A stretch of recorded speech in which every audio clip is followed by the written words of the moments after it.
বকরকে সিদ্দিক বলেন। সিদ্দিক মানে কি? যে উনি নাকি সর্বপ্রথম ইসলাম কবুল করেছে। এসব গাঁজাখুরি গল্প কোথায় পাইছেন আপনারা? সর্বপ্রথম ইসলাম মৌলা আলীর ইসলাম ইসলামের মানে সিদ্দিক মানে কি? সাক্ষ্যদাতা, বিশ্বাস করছে এবং সাক্ষ্য দিচ্ছে সর্বপ্রথম হচ্ছে মাওলা আলী।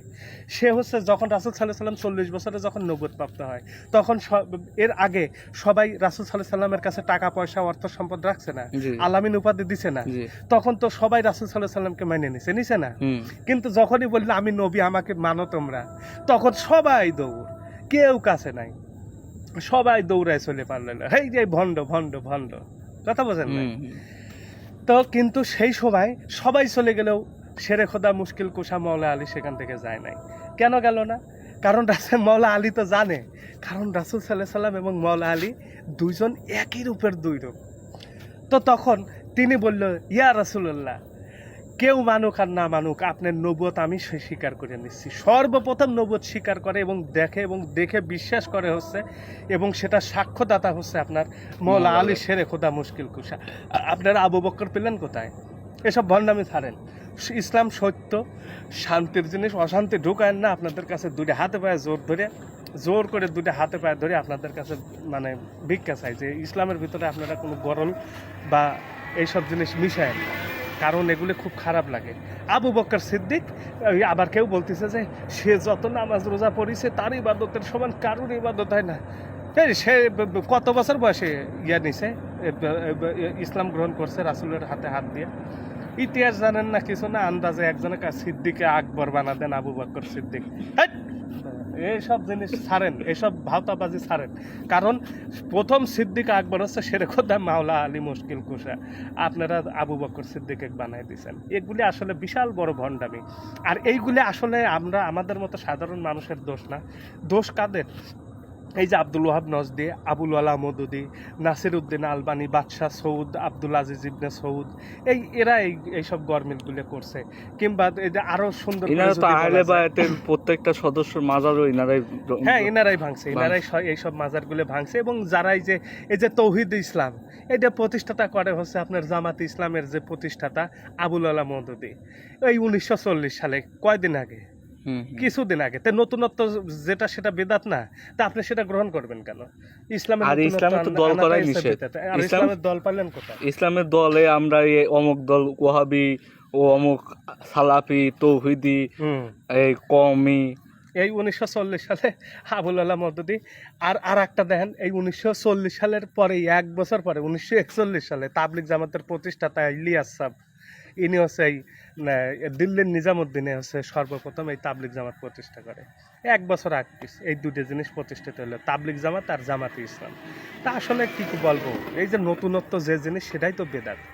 আপনারা এর চেয়ে যদি পারেন আবু জেহেলকে মানেন। আবু জেহেলকে মানা ভালো, কারণ আবু জেহেল হচ্ছে রাসূলের বংশের লোক ছিল, এবং সে কিন্তু এই যে আপনারা যে সৌদির যত ক্ষমতাধর লোক দেখেন, এই যে সর্বশেষ খেলাফতের ধারা অনুযায়ী ইমাম হুসাইনকে কতল করার পরে ইসলামের খলিফা কে হয়? ইসলামের খলিফা হয় হচ্ছে ইয়াজিদ ইবনে মুয়াবিয়া, অর্থাৎ ওই আপনার আবু সুফিয়ানের জারজ সন্তান যে মুয়াবিয়া, তার হচ্ছে ছেলে ইয়াজিদ। সেই ইয়াজিদকে আবু জেহেলের ছেলে মারওয়ান তাকে ঘোড়ার চামড়ার সাথে বাইধে এমনভাবে মারিছে, সে মৃত্যুর ইতিহাস শটে বলা সম্ভব না। কত বড় চক্রান্ত করে যে তাকে মারছে, মারিয়ে ক্ষমতায় অধিষ্ঠিত হয় হচ্ছে আবু জেহেলের ছেলে মারওয়ান। সেই মারওয়ান ক্ষমতায় অধিষ্ঠিত হওয়ার পরে তারপর থেকে এই যে সৌদির যত সব ক্ষমতার লোকজন দেখেন, যারা দেখেন, সব এই আবু জেহেলের বংশের। কিন্তু আর একটা জিনিস মাথায় রাখবেন, আবু জেহেলের বংশ কিন্তু কুরাইশ বংশ, ঠিক আছে? মানেন, সমস্যা নেই। কিন্তু এইসব জামাত, তারপরে তাবলিগ, এগারে মানেন না, কারণ এরা এগারে থেকে আরো কাটছাট করে, এগারেও কাটছাট করছে। আবু জেহেলকে ছাড় দেয় নাই এরা, ঠিক আছে? আবু জেহেলকে ছাড় দেয় নাই, না দিয়ে এদের ভিতর থেকে অনেক কাটছাট করে নিজেদের মতো মন গড়া অনেক বিষয় আশায় নিয়ে নতুনভাবে ইসলামের দল প্রতিষ্ঠিত করছে।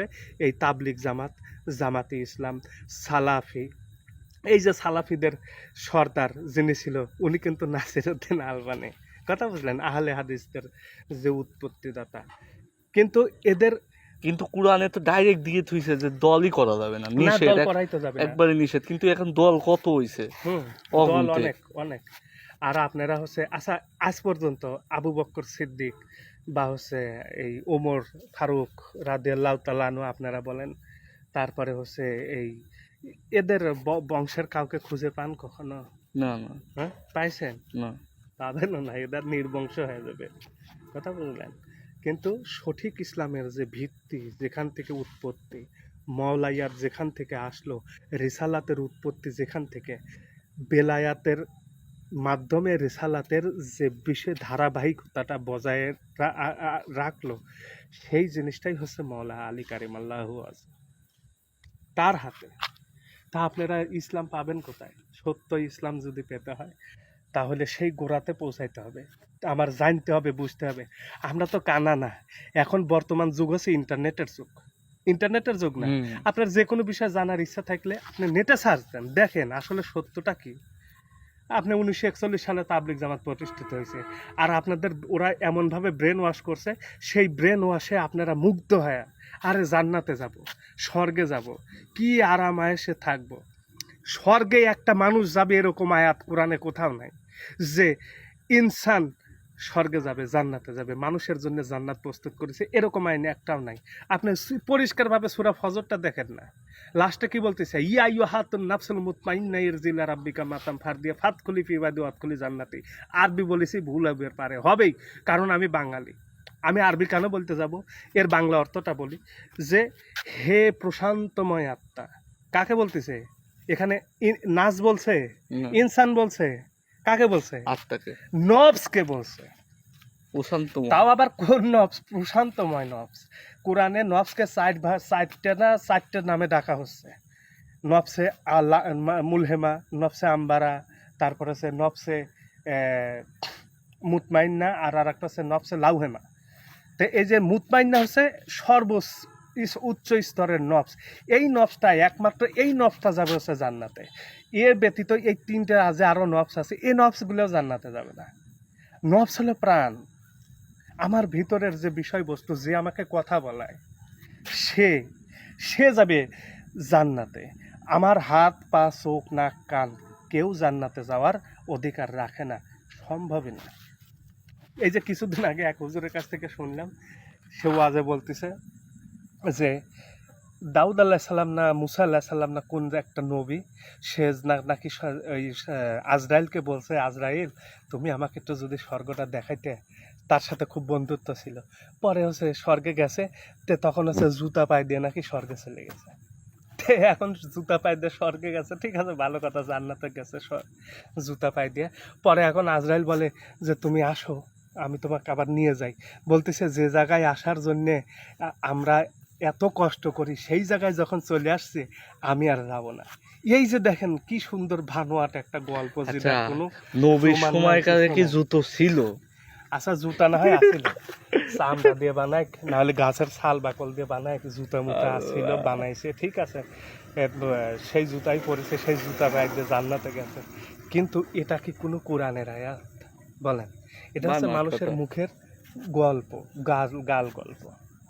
তা আসলে খেলাফত, মাওলাইয়াত, এটার গুরুত্ব অনেক বেশি।